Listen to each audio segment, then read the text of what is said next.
jiwaku rindu Engkau.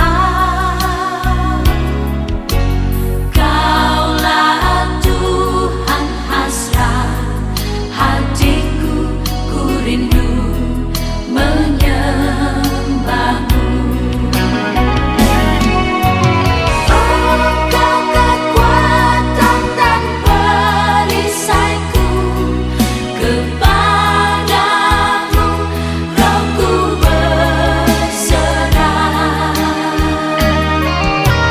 Kaulah Tuhan hasrat hatiku, ku rindu menyembahmu. Shalom ibu-ibu yang terkasih di dalam nama Tuhan Yesus. Mari kita awali ibadah kaum wanita pada hari ini dengan memuji nama Tuhan. Kidung Jemaat nomor 13.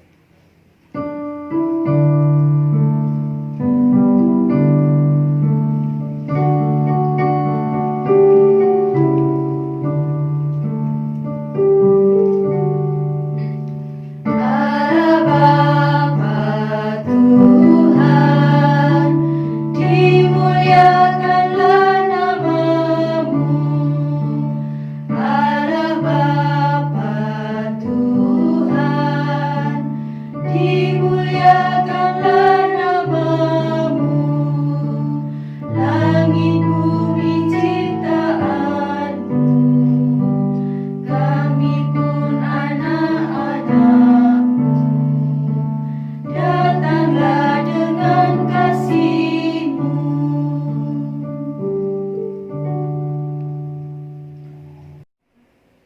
Ibu-ibu yang terkasih dalam Tuhan, sebelum kita memulai ibadah kita pada hari ini, mari kita satu di dalam Tuhan, mari kita berdoa.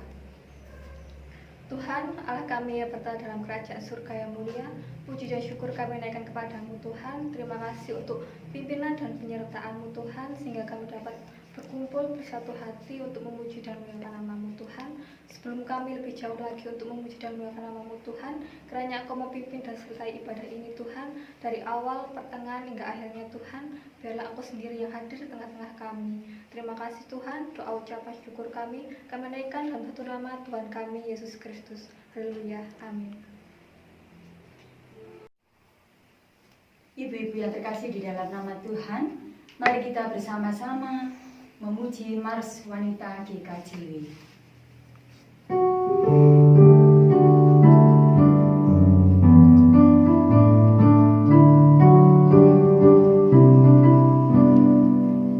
Bangkitlah kaum wanita, Gereja Kristen Jawi Wetan, milik Tuhan Yesus Kristus, berdiri selamanya. Bersatu wanita Kristen, memikul salib Kristus, berdasar iman dan kasih, membangun GKJW. Karena kasih Tuhan kita diselamatkan, dalam kasih Tuhan damai sejahtera. Majulah wanita Kristen dengan panggilan Tuhan, kibarkanlah panji Kristus, Tuhan pasti sertamu. Kibarkanlah panji Kristus, Tuhan pasti sertamu.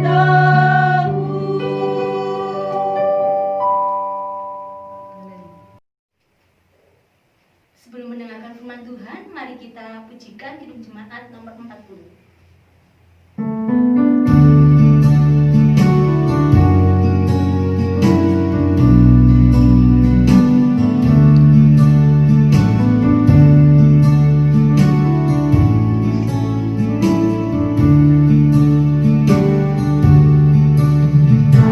Ajaib berat anugerah,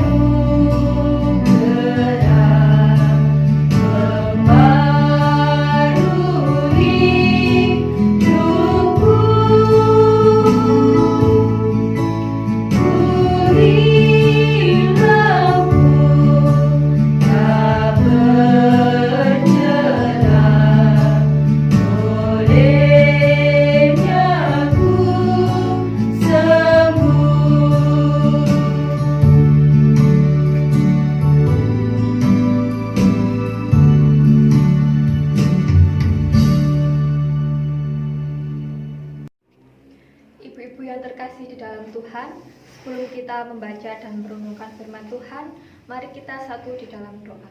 Mari kita berdoa. Tuhan Allah kami yang bertata dalam kerajaan surga yang mulia, puji dan syukur kami naikkan kepadamu Tuhan.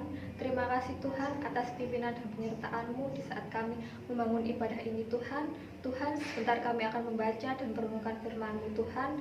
Kiranya Engkau memimpin dan sertai saat kami membaca dan merenungkan firman-Mu Tuhan. Dan kami juga berdoa untuk pembawa firman Tuhan, biarlah yang keluar dari mulut lidahnya yang turut sesuai dengan kehendak-Mu Tuhan. Berfirmanlah Tuhan, kami siap untuk benar mendengarkan. Haleluya, amin. Salam ibu-ibu, apa kabar? Kiranya ibu-ibu senantiasa sehat dan bersukacita. Ketemu lagi dengan saya, kali ini masih sesuai dengan tema Gereja Bulan Kesaksian dan Pelayanan. Saya ingin berbagi pengalaman hidup saya kepada ibu-ibu. Ya, tentunya pada saat-saat seperti ini kita semua tinggal di rumah aja, ya. Jadi mempunyai waktu untuk berkumpul bersama keluarga, lebih dekat dengan keluarga. Kita bersukacita bersama keluarga di rumah, ya. Kita tidak tahu apa yang terjadi, tetapi yang penting kita tetap berjalan bersama Tuhan, ya. Saya akan mendasari kesaksian hidup saya pada kali ini. Kita baca sama-sama firman Tuhan, ya, ibu-ibu. Mari kita buka di Matius 16, Matius pasal 16, kemudian ayatnya yang ke-24. Kita baca sama-sama untuk ibu-ibu.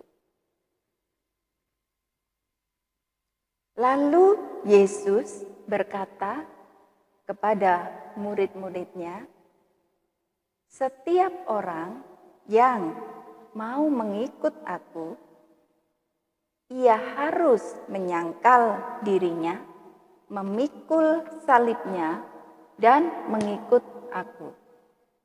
Jadi ayat ini benar-benar menjadi ayat yang hidup dalam hidup saya.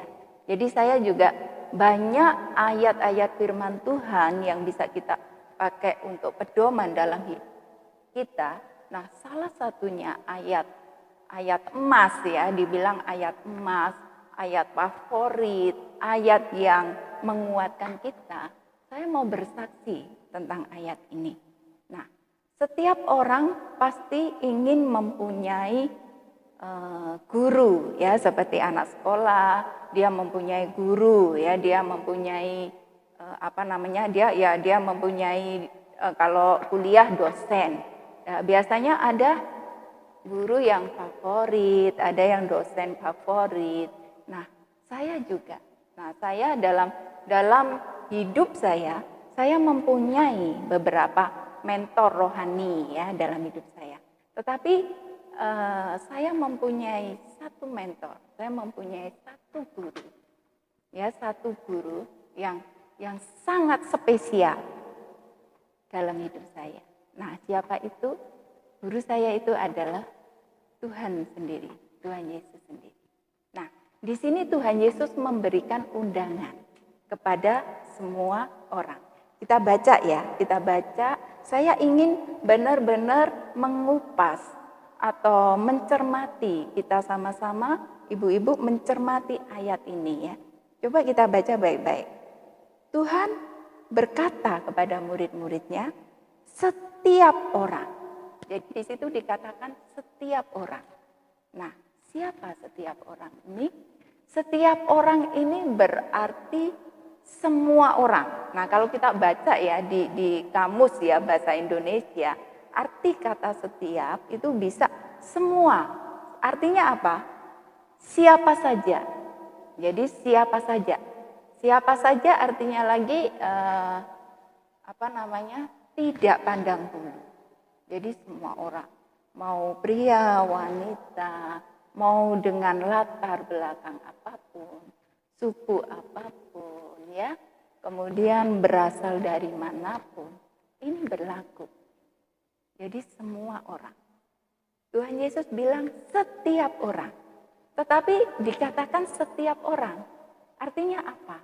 Bahwa berundangan ini berlaku untuk semua orang, tetapi harus dijalani oleh setiap. Artinya setiap adalah pribadi, satu pribadi. Jadi nggak bisa borongan ya.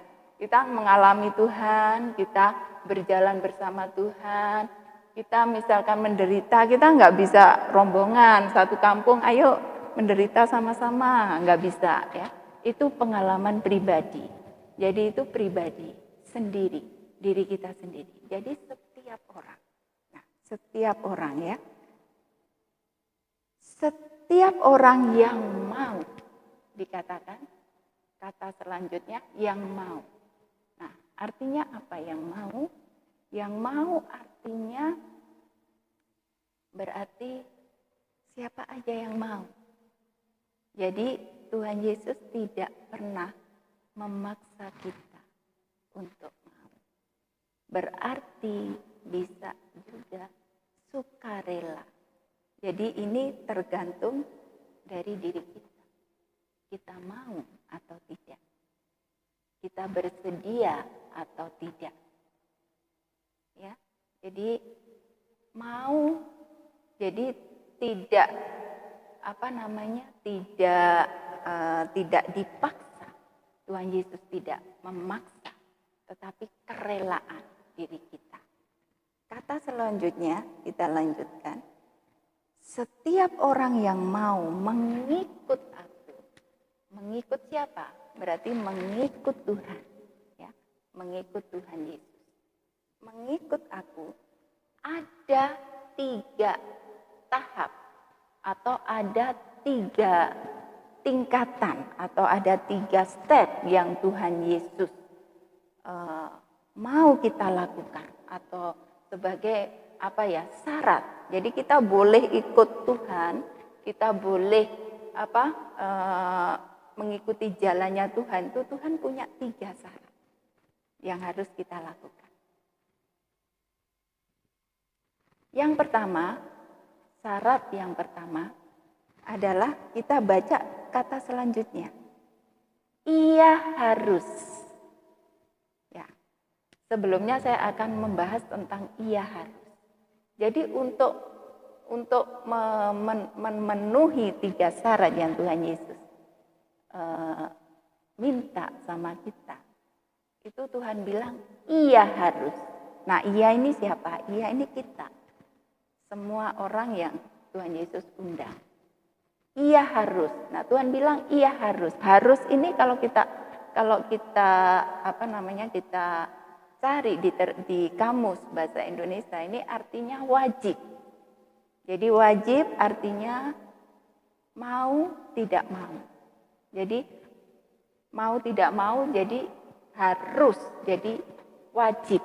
Jadi tidak boleh tidak. Ini yang dimaknai dengan kata harus. Nah, harus apa? Yang pertama adalah harus menyangkal dirinya. Harus menyangkal diri. Nah, ini yang saya benar-benar belajar dalam hidup saya ayat ini. Jadi ayat ini saya pakai pegangan dan saya menghidupi ayat ini. Jadi Tuhan bilang kepada saya, Mami, kamu harus menyangkal diri. Artinya menyangkal diri itu apa? Artinya menyangkal diri itu adalah kita baca sama-sama di Galatia, ya. Galatia 5 ayat yang 19. Di situ dikatakan, bisa ya dibaca di sini ya. Dikatakan di situ perbuatan daging telah nyata dan seterusnya. Nah,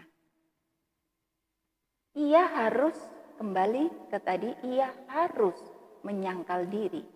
Nah, ia harus menyangkal, dia harus menundukkan keinginan daging. Nah, ini seperti orang sedang berolahraga. Jadi seperti kita sedang berolahraga, latihan terus, badani, latihan secara badani dan tidak. Kalau kita mau misalkan mendapatkan tubuh kita yang ideal, ya kan, kita harus latihan berolahraga. Itu tidak bisa 1 hari, kemudian ini 2 hari cukup. Tadinya mungkin berat badan 100 kilo, dalam 2 hari bisa turun jadi 50 kilo. Ini impossible ibu-ibu, ya kan. Nah, ini harus latihan. Jadi latihan badani. Latihan apa? Latihan menundukkan diri dari keinginan daging tadi. Nah, jadi keinginan daging tadi, misalkan kalau saya mau bersaksi. Kalau saya ini orangnya suka marah, gitu ya. Jadi suka marah. Biasanya saya kalau ada hal-hal yang tidak cocok, yang tidak sesuai, kayak gitu saya langsung marah. Langsung saya tegur, loh ini salah, ini begitu. Nah ya, tetapi dengan berjalannya waktu, ini kita tunduk, kita belajar untuk tunduk, kita belajar untuk mengerem. Kalau ibaratnya mobil itu harus ada remnya. Kita belajar untuk mengerem, kita belajar untuk menyangkal diri kita. Kita untuk belajar untuk menundukkan apa yang kita mau. Ya. Nah ini latihan ini kita lakukan terus-menerus.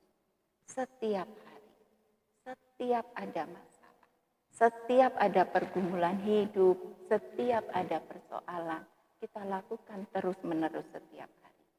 Menyangkal diri, ya. Karena ada ayat yang bilang roh memang penurut, ya, tetapi daging lemah. Nah, oleh karena itu kita benar-benar harus belajar berlatih setiap hari untuk menyangkal diri kita.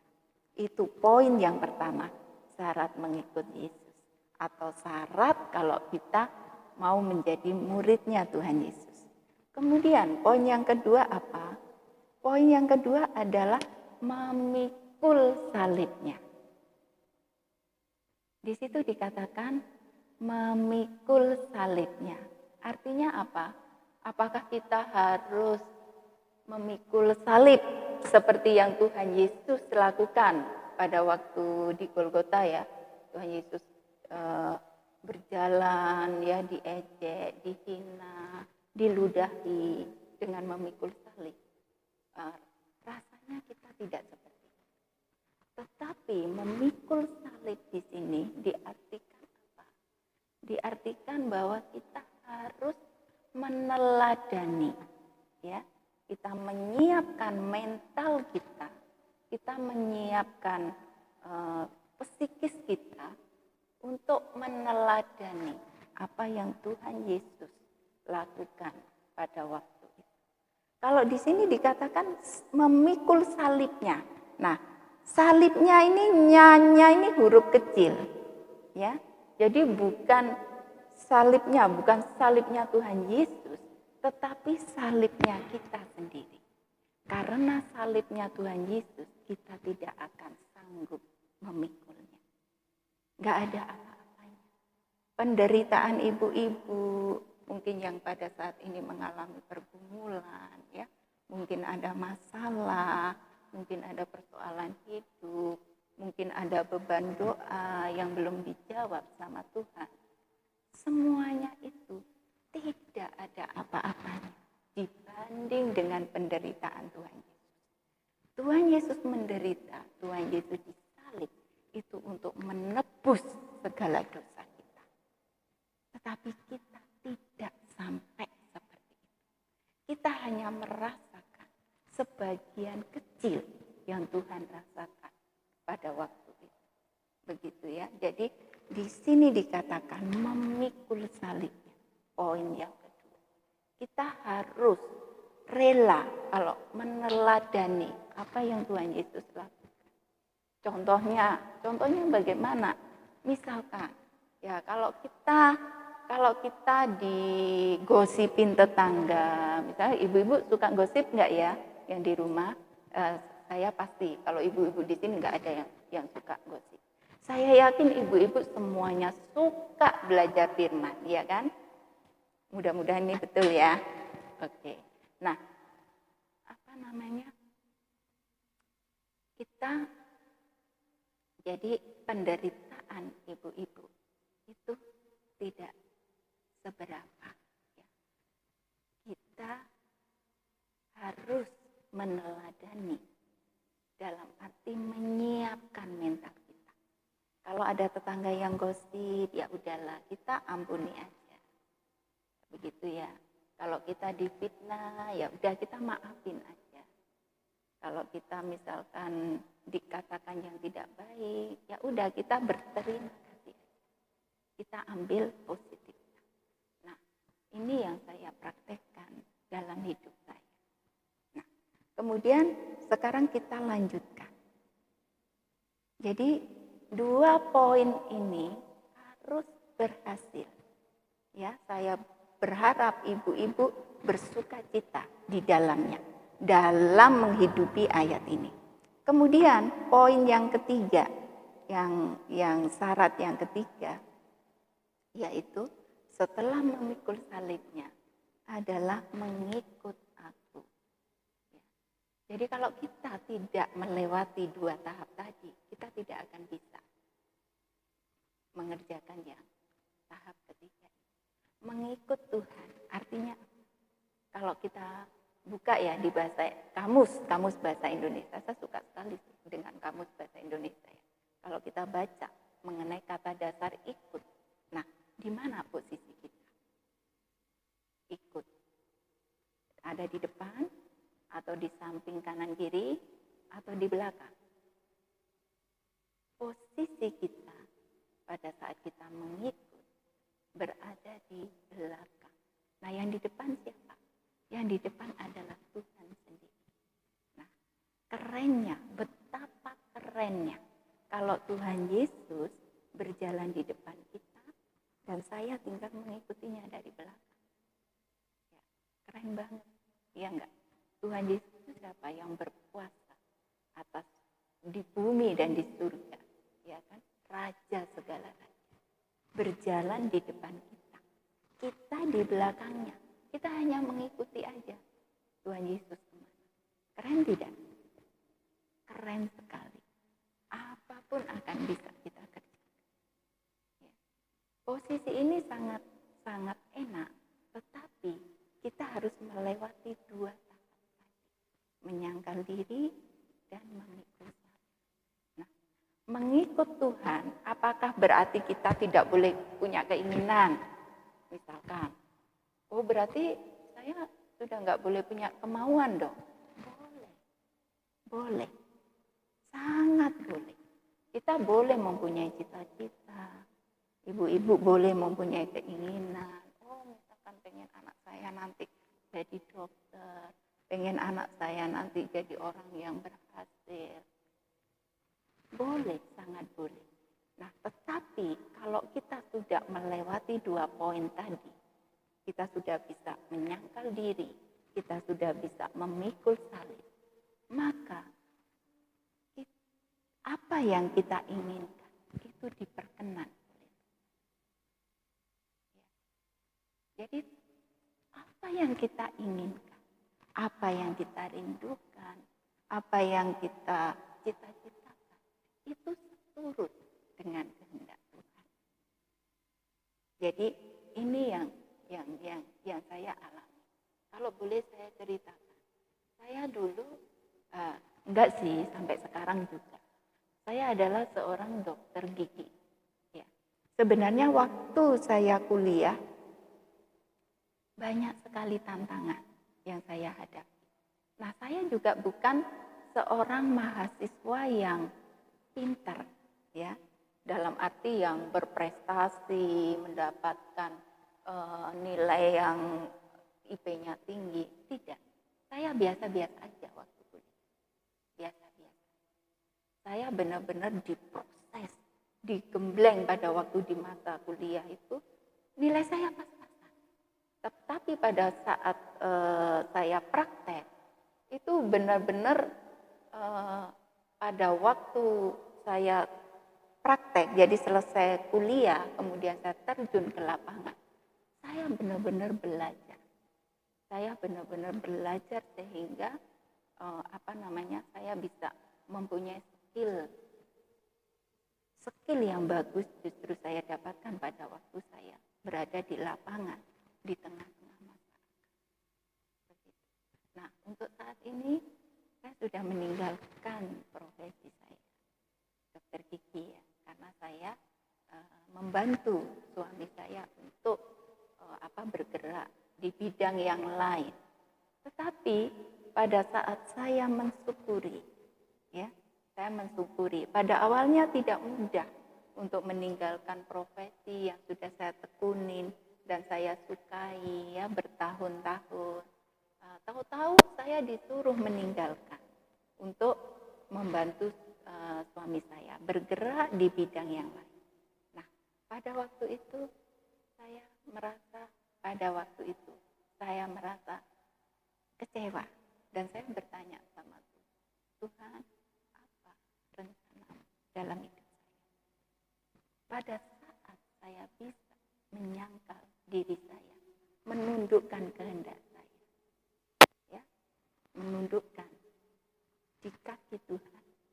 Oke Tuhan, saya akan berjalan, saya akan menurut sesuai apa yang Tuhan mau. Apa yang Tuhan kasih kepada saya. Akhirnya saya sekarang bisa belajar di bidang yang lain. Jadi meskipun karir secara medis saya turun, tetapi saya bisa berkembang di bidang yang lain. Saya bisa dipakai Tuhan di bidang yang lain. Nah, kita sekarang bergerak di bidang pertanian, peternakan, perikanan, dan saya mempunyai banyak anak-anak juga dari pulau-pulau yang mereka ke sini belajar pertanian, semuanya itu kita bekerja bersama-sama ya untuk memberkati banyak orang, untuk membuat makanan yang sehat, untuk bisa menolong banyak orang. Jadi terkadang kita tidak bisa mengerti apa yang Tuhan mau dalam hidup. Tetapi satu saat kita bisa mempercayai Tuhan. Bahwa bersama Tuhan, bahwa ikut Tuhan itu pasti ibu-ibu akan mendapatkan upahnya. Jadi tidak akan sia-sia. Ya. Itu yang saya alami dalam hidup saya. Jadi orang bisa dilihat dari buahnya, dari buah hidupnya. Jadi apa yang kamu tabur itu juga apa akan kamu tuai. Jadi kalau kita menabur yang baik, kita juga akan menuai yang baik.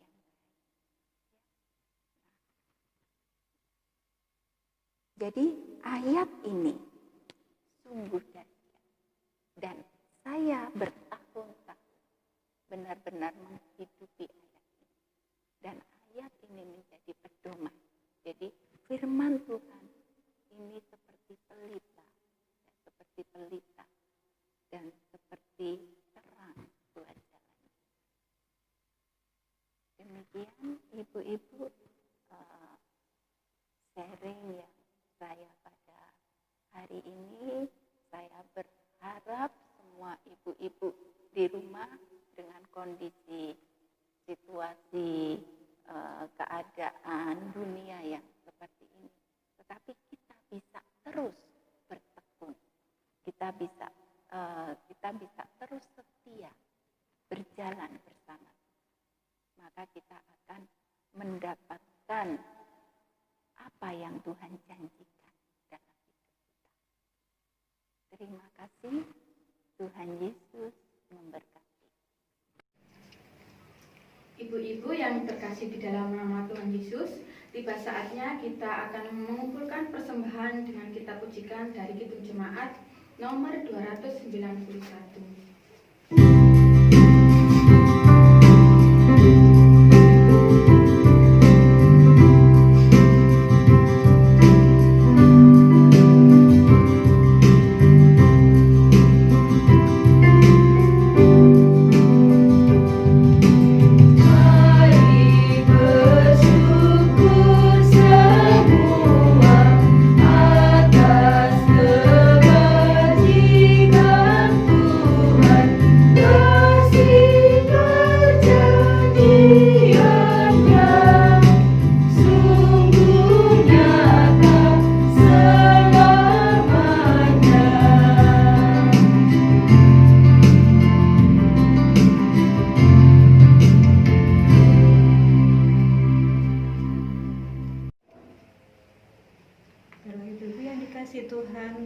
bersatu di dalam doa kembali. Kita masuk di dalam doa syafaat.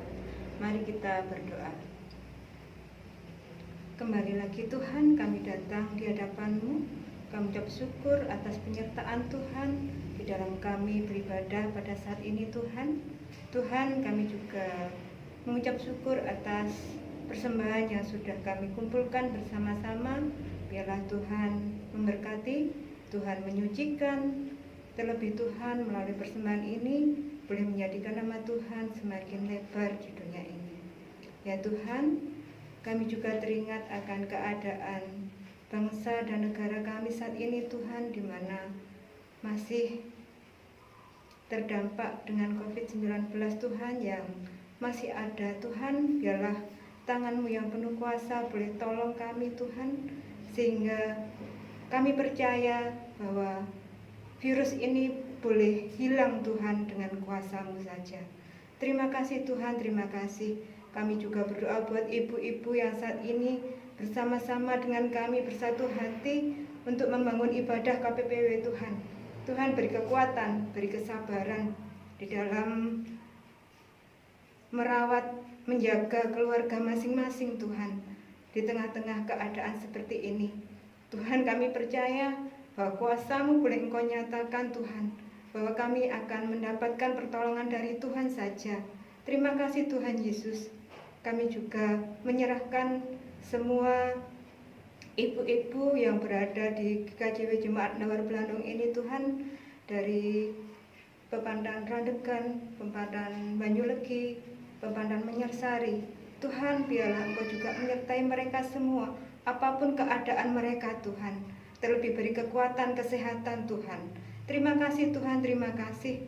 Biarlah kami serahkan Tuhan kehidupan kami sepenuhnya dalam tangan kuasa-Mu. Haleluya, amin. Ibu-ibu yang dikasihi Tuhan, mari kita tutup ibadah KPPW pada saat ini dengan kita bersatu hati kembali. Mari kita berdoa. Bapa yang mengasihi kami, terima kasih Tuhan atas penyertaan-Mu, sehingga kami sudah boleh mengakhiri ibadah KPPW saat ini Tuhan dengan penuh sukacita. Biarlah damai sejahtera yang berasal dari Tuhan Yesus senantiasa menyertai kami semua ibu-ibu KPPW Jemaat Nawar Belandong hari ini sampai Maranatha. Amin. Ibu-ibu yang terkasih, untuk mengakhiri ibadah kaum wanita saat ini, kita pujikan nama Tuhan kembali dari Kidung Jemaat nomor 376.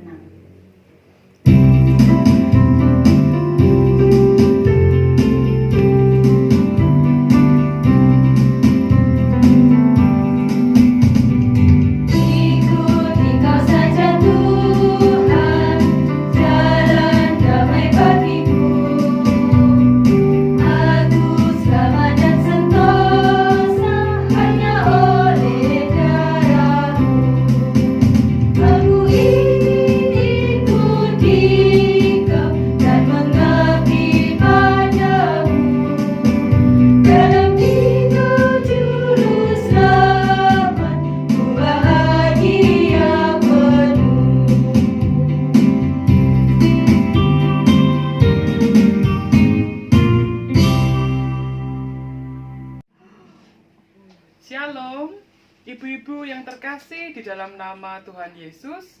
Perkenankan saya dan keluarga besar Pendeta Jonet Sudarmoko mohon izin berpamitan.